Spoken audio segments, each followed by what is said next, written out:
Hello my dear students, आप सभी का स्वागत है आपके अपने YouTube channel study with Rathore में। आज बच्चों मैं आपके लिए लेके आया हूँ चैप्टर नंबर 6 का हैशटैग पार्ट नंबर 5। यस बच्चों, आपको याद होगा मैंने हैशटैग आपको 1, 2, 3, 4 पार्ट यानी 4 दिन की क्लास मैंने आपकी लगा चुका हूँ, जिसमें मैंने आपको काफ़ी मोस्ट इंपॉर्टेंट क्वेश्चन आपको पढ़ाए हैं, डेरिवेशन पढ़ाए हैं और टॉपिक भी पढ़ाए हैं।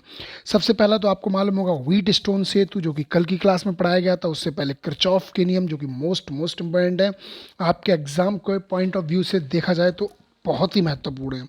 ठीक है बच्चों, उससे भी पहले मैंने आपको सेल के श्रेणी क्रम समांतर क्रम अभी नहीं पढ़ाए हैं, चूँकि आप लोग जानते हो कि वो थोड़े से आपको लाइव क्लास में ही समझ में आ पाएंगे।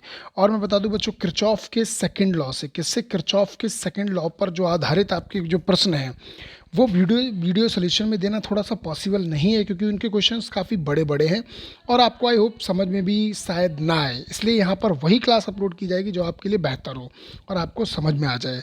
इसलिए बच्चों, जब आपकी लाइव क्लास चलेगी तब मैं आपको वो चैप्टर नंबर 6 के जो किरचॉफ के सेकंड लॉ से संबंधित जो क्वेश्चन है वो मैं आपको करा दूंगा। ठीक है बच्चों, चलिए तो हम आज 9 क्वेश्चन डिस्कस करने वाले हैं। कितने? 9 क्वेश्चन, और अत्यंत महत्वपूर्ण है, इंपॉर्टेंट न्यूमेरिकल अंक 1%। ठीक है बच्चों, देखते हैं कितने आप लोग इसे सॉल्व कर सकते हैं। मैंने इसमें कुछ क्वेश्चन सॉल्यूशन दिया है आपको और कुछ क्वेश्चन आपको होमवर्क यानी HW के लिए आपको दिए हैं। कैसे दिए हैं बच्चों? HW के लिए यहाँ पर आपको दिए गए हैं। ठीक है, आपको वो घर से करने हैं और देखता हूँ कितने बच्चे से कर पाते हैं। पहला क्वेश्चन चलते हैं फटाफट। सबसे पहले आप लोग क्वेश्चन नोट करेंगे, उसके बाद लिखेंगे, उसके बाद सॉल्व करेंगे, फिर आप लोग ग्रुप पर से सेंड करेंगे। ठीक है बच्चों, और जिसे वीडियो समझ में आ जाए फटाफट से लाइक करें, सब्सक्राइब करें जिसने नहीं किया है, और अपने दोस्तों में ज़्यादा से ज़्यादा शेयर करें। चलिए पहला क्वेश्चन मैं पढ़ रहा हूँ, ध्यान से समझिएगा बच्चों। ठीक है, एक खुले परिपथ में एक सेल के प्लेटों के बीच विभवांतर 1.9 वोल्ट है। इस सेल को तीन प्रतिरोध से जोड़ने पर, यानी कि 3 सेलों को जोड़ा गया। ठीक है, प्रत्येक प्लेट के बीच विभवांतर 1.5 वोल्ट हो जाता है। तो वैद्युत परिपथ पर बनाकर सेल का आंतरिक प्रतिरोध एवं 3 ओम के प्रतिरोध में बहने वाली वैद्युत धारा का मान ज्ञात कीजिए। इसका मतलब जो पहले हमें दिया गया वो लिख लेते हैं। ठीक है बच्चों, देखिए कह रहा है 1.9 सेल का विभवांतर कह रहा है, यानी ई बराबर आपको नहीं, सेल का वैद्युत वाहक बल दिया गया कितना, 1.9 वोल्ट। आगे कह रहा है कि 3 ओम का प्रतिरोध है, इसका मतलब आर बराबर 3 ओम हो गया आपका। ठीक है, विभवांतर 1.5 है तो बी आपका कितना हो गया, 1.5 वोल्ट। अगर यहाँ बच्चों सेल लगा होता है, यहाँ कहीं क्या था सेल, तो हम उसे ई मान लेते हैं। आप लोगों के मन में आ रहा होगा, एक डाउट होगा कि सर ये भी 1.9 वोल्ट था तो हमने इसे ई मान लिया और ये हमने 1.5 हमने बी मान लिया, हाउ दिस पॉसिबल, कैसे? तो बच्चों एक बात याद रखना, जहाँ भी विभवांतर लिखा हो लेकिन उससे पहले हम पूरी लाइन को पढ़ते हैं, देखते हैं अगर कहीं सेल लिखा हुआ है इसका मतलब वो हमें वैद्युत भाग बल ई दिया गया है। अगर सेल नहीं लगा है तो इसका मतलब वो हमें वी दिया गया है। देखो यहाँ पे वही कंडीशन है, यहाँ पे सेल लगा तो हमने ई मान लिया और यहाँ पे सेल नहीं है तो हमने इसे बी माना है। क्लियर है यहाँ तक? एनी डाउट बोलो, कोई क्रॉस क्वेश्चन हो तो बता सकते हो फटाफट, उसे ग्रुप पर आप शेयर भी कर सकते हो। और जिसे समझ में आ रहा हो तो हैशटैग ओके, मैं बहुत बच्चों का आभार व्यक्त करता हूं कि वो हैशटैग ओके लिखते हैं, जिससे उन्हें हमें ये मालूम पड़ जाता है भाई इन बच्चों की क्लास समझ में आई है। चाहे वो गर्ल्स हो या बॉयज़, मैं देखता हूँ कि बहुत सारे बच्चे डिस्क्रिप्शन में या फिर कमेंट सेक्शन में अपना आंसर्स नहीं देते हैं। ऐसा क्यों भाई? आप लोगों को एक टाइपिंग करने में, यानी कि आप व्हाट्सएप पे तो अपनी फ्रेंड्स, अपनी सहेलियों काफ़ी आप टाइपिंग कर लेते होगे, लेकिन यहाँ पर आपको टाइप करने में शर्म सी महसूस होती है। अरे भाई, यहाँ पे तो आपको पढ़ाया जा रहा है, समझाया जा रहा है, तो यहाँ तो आप बता सकते हो कि मुझे कितना समझ में आ रहा है। बस इस समझने के लिए ही तो मैं पूछता हूँ। अगर नहीं आ रहा है तो बाकायदा वहाँ पर लिख दीजिए कि हमें क्लास समझ में नहीं आई, अगेन रिपीटेड, तो मैं कोशिश करूँगा नया वीडियो लाने की। ठीक है भाई, इसीलिए पूछता हूँ कि आपका सोल्यूशन हर प्रकार से मैं कर सकूँ। चलिए ध्यान से देखते हैं। तो हमें क्या दे रहा है, ई दिया गया है, बी दिया गया, आर दे रहा है, आई हमसे पूछ रहा है। ठीक है, कोई दिक्कत नहीं है। आपको बच्चों याद है मैंने आपको सेल का टर्मिनल विभवांतर, आंतरिक प्रतिरोध और वैद्युत भागबल में सूत्र लिखवाया था, ई बराबर बी प्लस आई आर लिखवाया था बच्चों। बोलो, ये आपको याद होगा, ई बराबर बी की जगह पे क्या होता है, आई आर होता है, प्लस इस ये आई स्मॉल आर होता है। बोलो, मैंने वहाँ पे आई कॉमन निकाल लिया था ना, याद होगा आप लोगों को, कॉमन भी निकाल सकते हो, कोई दिक्कत वाली बात नहीं है। तो हमने देखा यही वाला फॉर्मूला लगेगा, क्या लगेगा, ई बराबर बी प्लस आई आर। देखो यहाँ पे हमें क्या निकालना था, आई निकालना था, तो हमने ये बी पहले इधर ले लिया, तो कैसा हो जाएगा, माइनस का हो जाएगा। देखो माइनस का हो गया, और बट्टे में क्या बचा आपका, बोलो, बटे में यहाँ पे सॉरी इन्होंने क्या किया, देखो ध्यान से देखना, ई बराबर आपका होता है I R plus I small R. भाई उसने बी कहाँ पे तोड़ लिया, आई कॉमन ले लिया क्योंकि वो हमें बाह्य प्रतिरोध दे रहा है और आंतरिक प्रतिरोध भी हमें दे रहा है, यानी निकलवा रहा है। ठीक है, तो उस कंडीशन से हम क्या करेंगे, निकाल लेंगे वैल्यू। हमने क्या किया, स्मॉल आर बराबर हो गया ई माइनस बी बटे बी इंटू आर। सबकी वैल्यू को पुट डाउन किया, 1.9 1.5 इसमें से घटा दिया, 1/1.5 हो गया आपका, इंटू 3 का आर का हमें यहाँ पे गुणा कर दिया। क्लियर है यहाँ तक, बोलो 3 प्रतिरोध दे रहा है। ठीक है, हमने से फिर हमने क्या निकला यहाँ पे, हमें स्मॉल आर का मान निकल आया, हमें चाहिए क्या था आई, तो आई बराबर क्या होता है बी अपॉन आर, ओम के नियम से बी बराबर आई आर होता है, आप जानते हो आप लोग। तो यहाँ से क्या हो जाएगा, आई बराबर बी अपॉन आर हो जाएगा। बोलो यहाँ तक बच्चों समझ में आया, समझ में आया तो फटाफट हैशटैग ओके लिखिएगा कमेंट सेक्शन में। गुड, बहुत खूब बहुत खूब बहुत खूब, बहुत अच्छे। चलिए अब देखिए ध्यान से, हमने बी का मान यहाँ पे क्या रख दिया, आपका बी का मान क्या रख दिया, बोलो 1.5 वोल्ट यहाँ पे आपको दे रहा है। आर का मान हमें कितना दिया गया, 3 ओम दिया गया, तो भाई 3 से डिवाइड कर दो, कितना हो जाएगा 0.5 एम्पियर की धारा हमें मिल जाएगी। यहाँ तक क्लियर, पहला क्वेश्चन समझ में आ गया। देखिए यहाँ पे ये फिगर दे रहा है, इसका कोई मतलब नहीं, वो ये दिखाना चाह रहा है कि एक सेल लगा हुआ है, बाह्य प्रतिरोध, ये बाह्य प्रतिरोध 3 ओम को दिखा रहा है। क्लियर है यहाँ तक, बोलो ये क्वेश्चन काफ़ी मोस्ट इंपॉर्टेंट है, 11 और 15 में पूछा गया, इसलिए ध्यान से समझिएगा। इस टाइप के क्वेश्चन मैं आपसे करवाऊंगा अभी। चलिए नेक्स्ट क्वेश्चन देखते हैं, क्वेश्चन नंबर दूसरा। एक बैटरी के सिरों पर एक उच्च प्रतिरोध के वोल्ट मीटर से जोड़ने पर 15 वोल्ट का पाठ्यांक मिलता है। देखिए मेरी बात ध्यान से सुनिए, ध्यान से सुनिए सभी बच्चों, बहुत खूब। पहले हम क्वेश्चन को ध्यान से पढ़ते हैं, उसके बाद जो जो दिया गया है वो लिखते हैं, फिर थर्ड पोजीशन में हमें करना होता है कि निकालना क्या है, उस पर फोकस करो। फोर्थ कंडीशन में हम सूत्र याद करते हैं और फिफ्थ कंडीशन में अपने आप आंसर फाइंड आउट हो जाता है। यहां तक क्लियर, बोलो पहले समझेंगे क्या कह रहा है, उसने यहाँ तक दे दिया। ये देखो यहाँ पे कह रहा है उच्च प्रतिरोध के 1.5 वोल्ट, 15 वोल्ट कह रहा है। अब यहाँ पे वही है सेल, यहाँ पे हमें बैटरी के सेल है, बैटरी हो या मतलब सेल हो, वो कुछ भी कहेगा, बैटरी भी तो सेल की भांति होती है। तो हमने क्या कर लिया, यहाँ पे ई का मान 15 वोल्ट लगा दिया। आगे देखते हैं, बैटरी के सिरों पर एक अमीटर जोड़ने पर 1.5 एम्पीयर की धारा मिलती है, यानी आई बराबर 1.5 दे रहा है। ठीक है, कोई दिक्कत नहीं सर। आगे बढ़ते हैं, वोल्ट मीटर 9 वोल्ट कह रहा है, तो यानी आई बी हमें बी दे रहा है, यहाँ पे उसने कोई सेल वेल नहीं कहा है। क्लियर है, यहाँ पे लैंग्वेज को जब तक नहीं समझोगे समझ में नहीं आएगा, बट गारंटी से कह रहा हूँ। यहाँ तक क्लियर है, वेरी गुड। आगे देखो, बैटरी का आंतरिक प्रतिरोध यानी स्मॉल आर ज्ञात करना है, अमीटर का संयुक्त तार का प्रतिरोध यानी कैपिटल आर का मान निकालना है। अब देखो ध्यान से, वही है सब कुछ, ई है, आई है, बी है, आर स्मॉल आर निकालना है और कैपिटल आर निकालना है, यही तो निकालना है। वही सूत्र हमारा वही होता है, ई बराबर आपका होता है बी प्लस आई आर। यहाँ से हमने क्या किया, आई आर, यहाँ से हमने क्या किया, यहाँ से हमसे स्मॉल आर निकाल लिया, क्रॉस मल्टीप्लाई करके। ठीक है, तो क्या हो गया आपका 4 ओम निकल आया यहाँ, यानी कुल मिला करके आपका यहाँ पे मान 4 ओम आंतरिक प्रतिरोध निकला। जैसे ही निकला ओम का नेम ठोक दो, आर बराबर क्या होता है बी अपॉन आई, यानी बी बराबर आई आर होता है। यहाँ से क्या हो जाएगा, आर बराबर बी अपॉन आई, तो इसका आंसर कितना हो जाएगा 6 ओम। बोलो दूसरा क्वेश्चन समझ में आ गया सभी बच्चों को, बहुत खूब। देखिए जिसने भी वीडियो चैप्टर नंबर 6 का hashtag part 1 part 2 part 3 part 4 नहीं देखा है और ये 5वां वीडियो देख रहे हैं, तो गारंटी से बता रहा हूँ बिल्कुल भी पल्ले नहीं पड़ेगा। आप लोग 17 20 मिनट की वीडियो होती है, इतना कीमती समय आप लोग दीजिएगा उसमें। देखिए लॉकडाउन में आप लोग घर पे हैं और ये आपका सुनहरा मौका है, आप जितनी मेहनत कर सकते हो। आप लोगों के साथ मैं मेहनत कर रहा हूँ, इसका मतलब है आपको डबल मेहनत करनी चाहिए। ठीक है, तो आप लोग वीडियो को दोबारा रिपीट करके देख लिया करो, नहीं समझ में आया करो कोशिश किया करो, फिर ना आए तो उसके लिए मेरा एक नंबर है, जो बच्चा अगर नया बच्चा इस वीडियो को देख रहा हो तो 9084130796 इस नंबर पर आप मुझे कॉल करें और मैं उस नंबर को अपने व्हाट्सएप ग्रुप यानी स्टडी विद राठौर में उसे ज्वाइन कर लूँगा, वो आसानी से पढ़ सकता है। क्लियर है, एक बार नंबर नोट कर लीजिए, 9084130796। इस नंबर पे आप लोग कोई भी व्हाट्सएप पे हाई करके भेज दीजिएगा, मैं उसे और बोल दीजिएगा स्टडी विद राठौर में ग्रुप में ज्वाइन कर लीजिएगा, तो मैं उसे फटाफट ज्वाइन कर दूंगा, जिससे आप लोग वहाँ पर आपकी कोई भी कंडीशन हो, आपको क्वेश्चन ना समझ में आ रहा हो, आपको डाउट हो, क्रॉस क्वेश्चन हो, उसे आप आसानी से पूछ सकते हो। ठीक है बच्चों, यहाँ मैं बच्चों के लिए हमेशा तत्पर रहता हूँ कि मैं देखता हूँ कि कॉपियों में, जैसे मैं अभी मूल्यांकन केंद्र से ही आ रहा हूँ, आज मैं जल्दी आ गया, आप लोग क्लास लेनी थी, क्योंकि आप लोग जानते हो कि कल और परसों की 2 दिन की क्लास नहीं ले पाया हूँ मैं। तो बच्चों मैं सीधी सी बात है, जानता हूँ कि बच्चों का कीमती समय मैं बर्बाद नहीं करूँगा। कल हालांकि मूल्यांकन केंद्र पे थोड़ा सा टाइम लग गया और उस चक्कर में आपसी क्लास नहीं ले पाया, और कुछ बच्चों ने कॉल भी किया था तो मैंने उसे रिसीव नहीं कर पाया, उसके लिए मुझे भी खेद है। बट अब ऐसा शायद नहीं होगा, क्योंकि मूल्यांकन आज तक के लिए था और कल थोड़ा सा जाना पड़ेगा, लेकिन आपकी क्लास लगेगी। ठीक है, कुल मिलाकर ये है कि मैंने वहाँ पे जब कॉपियाँ चेक की तो कुछ बच्चियाँ बच्चियाँ भी, मतलब मैं अभी आपको शायद हो सकेगा तो दिखाऊंगा ऐसे, मतलब बाकी सब पढ़ लेंगी, मतलब इतना समय वो अपनी पढ़ाई में नहीं देंगी जितना अदर चीज़ों में देती हैं। और एक लड़की ने तो हद ही कर दी, मैं आपको भी दिखाऊंगा उसे। तो उसने मतलब शायरी लिखी है बट उसने काम नहीं किया। अरे भैया, जब लिखोगे नहीं तो नंबर कहाँ से मिल जाएंगे? ठीक है, तो ऐसी कंडीशन आपके सामने ना आए। मैं ये एग्जांपल क्यों दे रहा हूँ, ऐसी कंडीशन आपके सामने बिल्कुल ना आए, इसलिए कहता हूँ कि मेहनत करो, मेहनत करो और सिर्फ मेहनत करो। ठीक है, क्योंकि उसी में ही सब कुछ मिलता है, विदाउट कुछ भी नहीं। चलिए नेक्स्ट क्वेश्चन की ओर चलते हैं। कह रहा है कि 2 वोल्ट का वैद्युत भाग वाले, इसका मतलब ये तो मालूम पड़ गया सर, ई बराबर दे रहा है, क्योंकि मैंने कहा था वैद्युत भाग वाले का या सेल का है तो भी हम सब क्या मान लेते हैं, ई मानते हैं।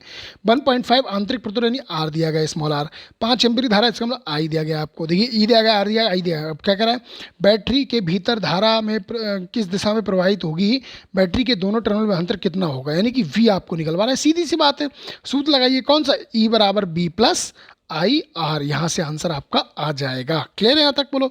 और जिसका नहीं है थोड़ा सा ध्यान से देखना, वहाँ पे कह रहा है एक धारा जो टर्मिनल है वो ऋणावेश है, यानी कि ई बराबर आपका minus B plus I R होगा। यहाँ भी एक टर्मिनल कैसा है, माइनस का है, तो ये इधर आके कैसा हो जाएगा, प्लस का आंसर निकालिएगा। देखिएगा, नहीं आया तो मैं बताऊंगा आप लोगों को। ठीक है, अगला क्वेश्चन पढ़ते हैं। अगला क्वेश्चन क्या कर रहा है, फटाफट देखिए क्वेश्चन को नोट किया करो, आंसर लिखा करो। अगर नहीं आ रहा है उसका तो जगह छोड़ दो, मैं बताऊंगा, नहीं तो अपने दोस्तों से अपने ग्रुप पर कमेंट कीजिए, मैं बताऊंगा। ठीक है बच्चों, चौथा क्वेश्चन पढ़ते हैं। एक सेल से 0.5 एम्पीयर की धारा लेने पर उसका विभवांतर 1.8 वोल्ट होता है। ठीक है, 5 एम्पीयर आई बराबर दे रहा है, यानी कि उसका विभवांतर यानी कि कह रहा है आपका क्या, बी निकलवा रहा है। ठीक है, आगे कह रहा है 1 एम्पीयर की धारा लेने पर यानी आई टू का मान, यानी 1 2 के बाद रूप में बात कर रहा है। ये भी 1, ये आपका 1 हो गया, ये आपका B2 हो गया। ठीक है, 1.6 वोल्ट दे रहा है, यानी कि 0.5 एम्पीयर पर 1.8 और 1 एम्पीयर पर 1.6 वोल्ट हो जाता है। तो सेल का आंतरिक प्रतिरोध वैद्युत भागफल ज्ञात कीजिए। सिंपल, देखिए क्वेश्चन बहुत मोस्ट है, इसमें इक्वेशन बना के करेंगे। वही सूत्र, ई बराबर आपका होता है sir B plus I R. बोलो, तो बी बराबर क्या हो जाएगा, ई उधर जाएगा, कैसा हो जाएगा, माइनस का। ई अगर आपका इधर जाएगा रिप्लेस में तो प्लस का पॉजिटिव नेगेटिव हो जाएगा आपका। तो बी बराबर क्या हो जाएगा, ई माइनस के, सॉरी या ई माइनस के आई आर हो जाएगा। ठीक है, ये सॉरी ये आपका उठ के इधर आ गया है। ठीक है, ध्यान दीजिएगा, फिर से ध्यान दीजिएगा। ई बराबर आपका होता है बी प्लस आई आर, तो आप जानते हैं, या आई आर इधर आएगा तो क्या हो जाएगा, बी बराबर ई माइनस के आई आर। अब मैं इससे समीकरण नंबर 1 और इससे सी समीकरण नंबर 2 बनाऊंगा। देखो देखो, B1 का मान कितना आपका 1.8 लगा दिया मैंने। ई हमें निकालना है, मालूम नहीं। आर हमें कितना दे रहा है, आई कितना दे रहा है, 0.5 लगा दिया। इस पे आर हमें निकालना है, समीकरण नंबर 1 मान लिया मैंने इसे। अब दूसरे में देखो 1.6 बोल दे रहा है, 1.6, आई का मान 1 एम्पियर, तो 1 एम्पियर इंटू आर मान लिया। समीकरण नंबर 1 और 2 हो गया आपके। बोलो, अब मैंने क्या किया, समीकरण नंबर 1 और 2 को हल कर लिया। क्या कर लिया भाई, इस तरीके से करेंगे, प्लस माइनस जहाँ आपका है उसे चेंज कर देंगे, क्या हो जाएगा, फिर से देखो सॉल्व कर रहा हूँ मैं। इस तरीके से मान लिया, ये प्लस, सॉरी यहाँ पे थोड़ा सा चिन्ह चेंज करते हैं, किस, माइनस माइनस, और जहाँ माइनस है वहाँ प्लस, तो ये तो कट जाएंगे आपके। तो 1.8 में से 1.6 का कितना बचा, 0.2, और 0. क्या नाम है आपका 1 में से ये तो प्लस का हो गया आपका, और ये 0.5 बढ़ाएंगे तो 0.5 आर बचेगा आपका।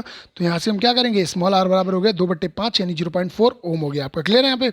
और जैसे ही आर का मान निकला समीकरण नंबर 1 या समीकरण नंबर 2 में डाल दो, आपका आंसर आपके पास होगा। तो ई का मान कितना आ जाएगा, 2 वोल्ट। यहाँ तक कोई डाउट, बोलो भाई, यहाँ तक क्लियर है। चलिए नेक्स्ट देखिएगा ध्यान से। कह रहा है किसी सेल से 0.6 एम्पीयर की धारा लेने पर उसका टर्मिनल विभवांतर 1.6 और 0.8 एम्पीयर धारा लेने पर 1.3 वोल्ट हो जाता है। तो सेल का वैद्युत भागफल व आंतरिक प्रतिरोध क्या होगा, सेम टू सेम क्वेश्चन वही है भाई। ई बराबर आपका हो जाएगा बी प्लस आई आर। बोलो हो जाएगा, नहीं हो जाएगा, तो हो जाएगा। इससे हम समीकरण 1 बनाएंगे, समीकरण नंबर 2 बनाएंगे, उन्हीं को हम सॉल्व करेंगे, देखेंगे जैसे ही मान आएगा उसका मान हम निकाल लेंगे। ये आपको करना है, ठीक है, उसे नोट कर लीजिएगा।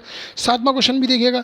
60 ओम के बाह्य प्रतिरोध यानी कि कैपिटल आर दे रहा है। ठीक है, क्या रहा है, टर्मिनल विभवांतर 0.3 एम्पीयर की धारा। अब देखिए इसमें कंडीशन चेंज है, इसमें हम वही लगाएंगे ई बराबर बी प्लस आई आर, लेकिन क्या करेंगे यहाँ पे बी का मान डालेंगे I R, capital R sorry, ठीक है, प्लस आई आर। क्यों, यहाँ पे वो हमें दे रहा है बाह्य प्रतिरोध की बात कर रहा है, तो आई यहाँ पे हम कॉमन निकाल लेंगे, यानी फाइनली सूत्र क्या लगाएंगे आप, ई बराबर I in bracket of R plus r. Note कर लो इसे, फटाफट नोट कर लीजिए।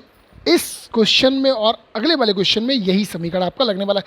देखो सूत्र वही है, बस इंटरचेंज करना है वैल्यू के अनुसार, यानी यहाँ पर हमें क्वेश्चन खुद बताएगा कि आप कैसे सॉल्व करोगे। ये बात ध्यान रखना बेटा, ये फिजिक्स है, मैथ नहीं। फॉर्मूला लगाओ, आंसर पाओ। यहाँ पे हमें क्वेश्चन के अकॉर्डिंग सूत्र चेंज आउट करना पड़ता है, सूत्रों के साथ खेलते हैं। तो प्लीज़ ध्यान से पढ़िएगा, दिमाग से पढ़िएगा। तभी कर पाओगे, अन्यथा दिमाग से ऊपर से निकल जाएगी, समझ में नहीं आएगा। मैं फिर से बता रहा हूँ, ध्यान से देखिएगा। सूत्र हमारा वही है, ई बराबर बी प्लस आई आर। हमने यहाँ पे बी को चेंज कर लिया, क्यों किया? क्योंकि यहाँ पे बाह्य प्रतिरोध की बात कर रहा है, और आप लोगों को मालूम होगा बाह्य प्रतिरोध कैपिटल आर होता है और आंतरिक प्रतिरोध स्मॉल आर होता है। तो यहाँ पे आंतरिक प्रतिरोध तो निकलवा रहा है, बात खत्म, कैपिटल आर दे रहा है, तो हमने इसे क्या किया, चेंज कर लिया। क्या करेंगे, ई बराबर उसे हमने तोड़ लिया, तो I R plus I small R हो जाएगा। तो क्या मैं यहाँ से आई कॉमन ले सकता हूँ? तो आई कॉमन ले लिया, तो आर प्लस आर हो जाएगा। बोलो कोई दिक्कत यहाँ तक किसी को? आराम से लगाएंगे, समीकरण नंबर 1 समीकरण नंबर 2 मानेंगे, बाकायदा क्वेश्चन सॉल्व करेंगे, अपने आप आंसर भाग के आएगा। क्वेश्चन नंबर 7 हो गया। क्वेश्चन नंबर 8 देखते हैं, फटाफट देखिएगा। जब 75 ओम के एक बाह्य प्रतिरोध को एक बैटरी के टर्मिनलों से जोड़ा जाता है, ठीक है भाई, बाह्य प्रतिरोध की बात कर रहा है सर, कैपिटल आर दे रहा है, सेम टू सेम वही आ रहा है। 0.5 एम्पीयर की धारा थी, कोई दिक्कत नहीं है।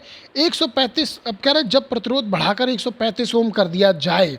अब देखो कंडीशन देखना, 135 में से आप 75 पहले घटाओगे, क्योंकि बता भैया ऐसे समझो ध्यान से, मैं कह दूं कि आकाश के पास 20 रुपए थे और 50 बढ़ा दिए जाए तो कितना होगा, मतलब ये कह रहा है। तो कंडीशन क्या होगी आपका, यानी कितना मतलब कर दिया जाता है, यानी 100 बढ़ाकर 135 कर दिया। मैं ये कह रहा हूँ कि 20 रुपए थे और बढ़ाकर 50 रुपए कर दिए जाते, तो इसका मतलब कितने बढ़ाए गए होंगे। कंडीशन फिर से समझो, आकाश के पास 20 रुपए थे, इसे ये कह रहा है बढ़ा करके 50 रुपए कर दिए जाते हैं, तो भैया कितना बढ़ा, यहाँ पे एक्स की वैल्यू कितनी होगी, बी जाके उसमें से घट जाएगा। यानी हमें ये मालूम है कि अगर मैं 135 में से 75 घटा दूंगा तो मालूम पड़ जाएगा कितना बढ़ाया होगा, तो वो आपका हो जाएगा R2 की वैल्यू, ये होगी आपकी R1 की वैल्यू, ये होगी धारा I1 की वैल्यू, ये होगी आपकी I2 की वैल्यू। सेम कंडीशन, सेम सूत्र, E बराबर I in bracket of R plus r, ठीक है, बन बन बन बन ऐसे करके मान लेना, जो भी हो कंडीशन आप सॉल्व कर लेना, ठीक है। क्वेश्चन उतार लीजिएगा, अगर नहीं उतार पाए तो फटाफट स्क्रीनशॉट ले लीजिएगा। पूरा क्वेश्चन सॉल्व करना है, ध्यान रखना, दिमाग लगाना है। आज देखता हूँ कितने बच्चे मुझे करके, बॉयज़ एंड गर्ल्स पर भी मेरा ध्यान से काफ़ी ध्यान रहेगा, ध्यान रखना, क्योंकि मैं देखता हूँ कि कुछ लड़कियाँ क्वेश्चन करती नहीं है, फटाफट छाप कर और गायब हो जाती हैं कि सर कहीं हमसे बोलने न लगें कि सॉल्यूशन दो। इसलिए ध्यान से, मेरे लिए बॉयज़ और गर्ल्स दोनों बराबर हैं, इसलिए बोल रहा हूँ कि मुझे सॉल्यूशन बराबर बराबर चाहिए। जो प्रेजेंट हुआ है क्लास में इस समय, प्रेजेंट जो इस वीडियो को देख रहा है, इसका सॉल्यूशन फटाफट ग्रुप पर दीजिए। अगर इसका आंसर आप कमेंट सेक्शन में दे पाएँ तो कमेंट सेक्शन में दीजिएगा। और एक बात, जिसने पार्ट नंबर 4 नहीं देखा है, यानी कि इससे पहले वाला वीडियो नहीं देखा है, मैंने डिस्क्रिप्शन में लिंक दे दिए, वहाँ से डाउनलोड कर लिया करो या देख लिया करो। और सबसे बड़ी बात, मैं आपको मालूम है कि PDF, आपको PDF #PDF में करके आपका डिस्क्रिप्शन में हमेशा लिख कर देता हूँ, आप वहाँ पर एक लिंक दी होगी, अगर आप उस लिंक पर क्लिक करोगे तो वो आपको PDF डाउनलोड हो जाएगी, नहीं पेज बाय पेज, आपको जितने भी यहाँ पे जो पेज दिखाई देते हैं वो सारे आपके पास डाउनलोड हो जाएंगे और आपके पास सुरक्षित रहेंगे। तो रख लिया करो, कोई दिक्कत वाली बात नहीं है, ठीक है बच्चों। चलिए, तो इस क्वेश्चन को लिख लिया, आपको करना है सेम उसी तरीके से क्वेश्चन है जो मैंने पिछले कराया था। लास्ट क्वेश्चन आज का, ध्यान से देखिएगा, करना सभी को, ध्यान रखना। एक सेल से 0.5 एम्पीयर की धारा लेने पर उसका विभवांतर 1.8 वोल्ट है, बिल्कुल सही है, यानी I1 दे रहा है, B1 दे रहा है, बहुत बढ़िया, ठीक है। अच्छा, सेल की बात कर रहा है, ये B1 नहीं है आपका, E है, ठीक है। नेक्स्ट कह रहा है 1 एम्पीयर की धारा लेने पर इतने से 1.6 वोल्ट हो जाता है, ठीक है, कोई बात नहीं। तो सेल का वैद्युत भागबल और आंतरिक प्रतिरोध ज्ञात कीजिए, वही कंडीशन आप बनाएंगे, E बराबर B प्लस आई आर से। यहाँ पे जो आपकी कंडीशन बने 1 और 2 की, उसे सॉल्व करना, यहाँ से आंतरिक प्रतिरोध और वैद्युत भागबल का मान निकाल लेना। ये सॉरी आपको B दिया गया बेटा, ठीक है, E नहीं है, क्योंकि वो वैद्युत भागबल आपसे पूछ रहा है, ठीक है। तो ये आपका क्या है, B है, I है, B है, I है, ठीक है बच्चों। जिसे ध्यान से देखना, करना, और नहीं समझ में आए तो मुझसे पूछना, लेकिन मेहनत करनी है, ये याद रखना। और दूसरी चीज़, आज आपका ये चैप्टर नंबर 6 यहाँ पे होता है फिनिश। क्या होता है, फिनिश। मैंने इसमें पहले ही बोल दिया आपको, कई सारे क्वेश्चंस, बहुत मोस्ट करीबन 20 न्यूमेरिकल मैंने आपको नहीं कराए हैं, और उसके कराने की वजह ये कि वो काफ़ी हार्ड है, आपको यहाँ कराना समझ में नहीं आएगा, ये गारंटी है।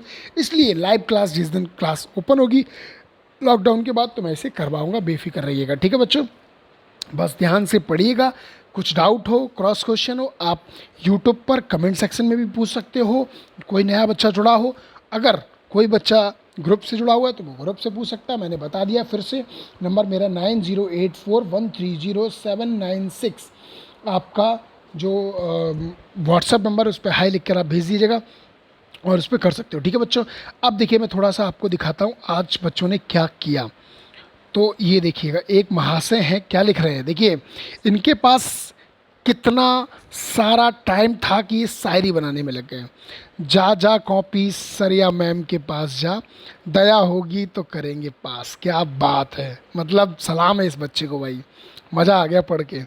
पेपर में न्यूमेरिकल मैंने इसके नहीं देखे, बट ये शायरी देखकर दिल प्रफुल्लित हो गया।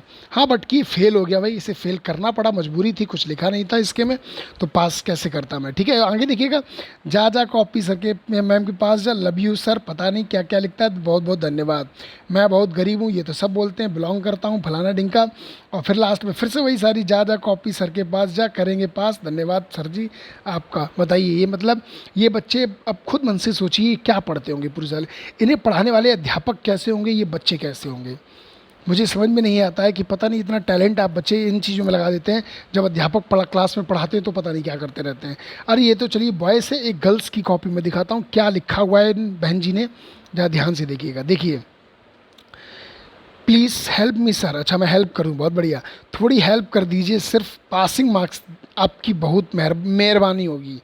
इन्हें मेहरबानी भी नहीं लिखना आता है, ठीक है। आप होगी ज़्यादा नहीं मांग रही हूँ, मतलब तो क्या 70 में से 70 मांग लेंगी, और मांग लेंगी तो मैं दे दूँगा, भैया मुझे भी तो जवाब देना पड़ता है ऊपर, प्लीज़ सर।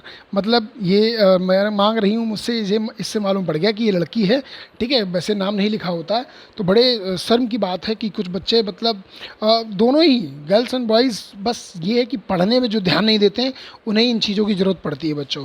बट मैं आप लोगों से ये गुजारिश करता हूँ कि मेहनत करो, ध्यान से पढ़ो, इन चीज़ों की आपको आवश्यकता ना हो। खुश रहिए, आबाद रहिए, मस्त रहिए, घर पर रहिए, और जय हिंद, जय माता दी।